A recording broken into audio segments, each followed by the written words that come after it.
Ademir Quintino. Boa noite, Ademir. Boa tarde, aliás. Boa tarde, Sombra. Boa tarde aos amigos. Tava com saudade aí de fazer o programa, das boas risadas, mas hoje não é dia de risada, não.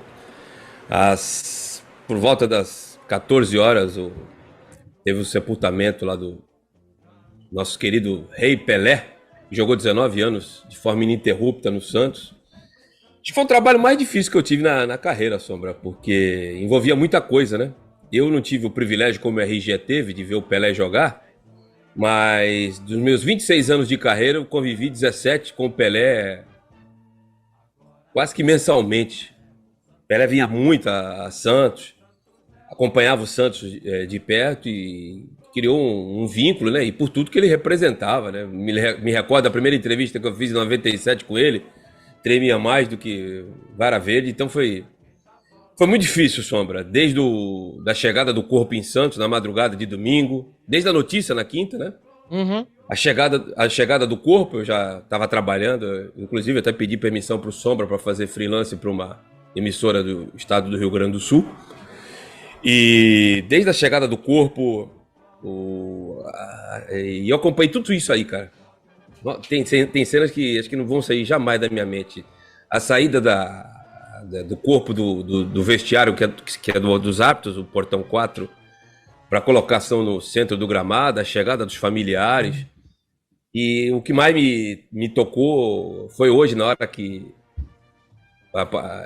ele saiu do corpo da Vila, né? A Vila, que foi o palco dele, 282 jogos, 282 gols em 219 jogos, mais de um gol por partida.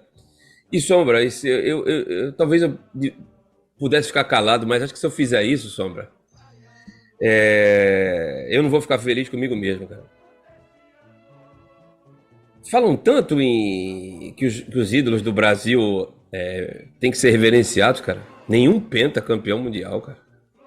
Tetracampeão mundial teve um, porque representou a Federação Paulista, que foi o Mauro Silva. De jogador que não jogou no Santos, o Marcelinho Carioca teve, o Neto teve, mas esses jogaram no Santos.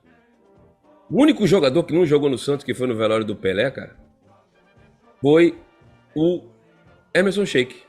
Eu não tô aqui para julgar onde devia estar cada um, mas o Kaká recentemente deu uma entrevista, falou que os ídolos não são reverenciados. Eu acho que faltou um pouco isso, mas se faltou isso, Sombra, sobrou amor daqueles que compareceram. Tinha gente com camisa do Corinthians, do Flamengo, de tudo quanto é time de São Paulo. Parabéns ao presidente de São Paulo, Júlio Casares, que foi um gentleman, esteve lá. O Palmeiras mandou o vice-presidente, o Corinthians não mandou ninguém, o Flamengo não mandou ninguém, e os outros times ninguém mandou ninguém. Mas pra gente ficar aqui lamentando as ausências, vamos exaltar o Pelé, que é o grande nome da modalidade. O futebol é muito por causa da arte do Pelé. Mesmo depois de 40 anos que o Pelé não joga, compareceram 230 mil pessoas na Vila Belmiro em 24 horas de velório. E foi muito difícil, viu? Foi muito difícil, porque eu vou falar algo aqui que eu vou tomar porrada, mas eu não vou deixar de falar. Não estou dizendo que o Santos não vai voltar a ser grande, mas ali, com a morte do Pelé, cara, pelo menos a sensação que eu tive, daqui a pouco o RG vai externar a sensação dele, e o RG vai poder falar melhor do que eu, porque o RG vibrou com gols do Pelé. Eu vibrei com fintas e com vídeos de VHS e links do YouTube, né? O RG viveu aquilo. Mas eu fiquei com aquela sensação assim, cara, que tava indo embora o maior baluarte, o maior nome de um Santos vitorioso, de um Santos maior do mundo, de um Santos 2 vezes campeão da América, de um Santos 6 vezes campeão brasileiro, de um Santos que ganhou 8 paulistas em 11 anos, de um Santos que teve o artilheiro do Campeonato Paulista 11 vezes de forma ininterrupta. E desculpa, cara, não é querer ser saudosista, não. Não é o Santos que não vai ver isso, não é o torcedor do Santos. Ninguém mais vai ver isso. O cara ser 11 vezes artilheiro do mesmo campeonato. O cara marcar 300 gols no estádio do time que ele é mandante. E ter mais gols do que partida. O cidadão marcar 1.091 gols com a camisa de um time só e jogar 19 anos no mesmo clube. Então eu fiquei com a sensação primeiro, de uma frustração de algo que eu não vi, Isso eu me frustro mesmo. Isso desde pequeno eu sempre falei, eu tenho uma frustração na vida. Tenho duas, né? Uma de não ter sido jogador de futebol, né? Graças a Deus meu filho tá tirando um pouquinho dessa minha frustração. Eu não quero passar essa responsabilidade para ele. Mas no fundo é uma alegria, porque é uma frustração.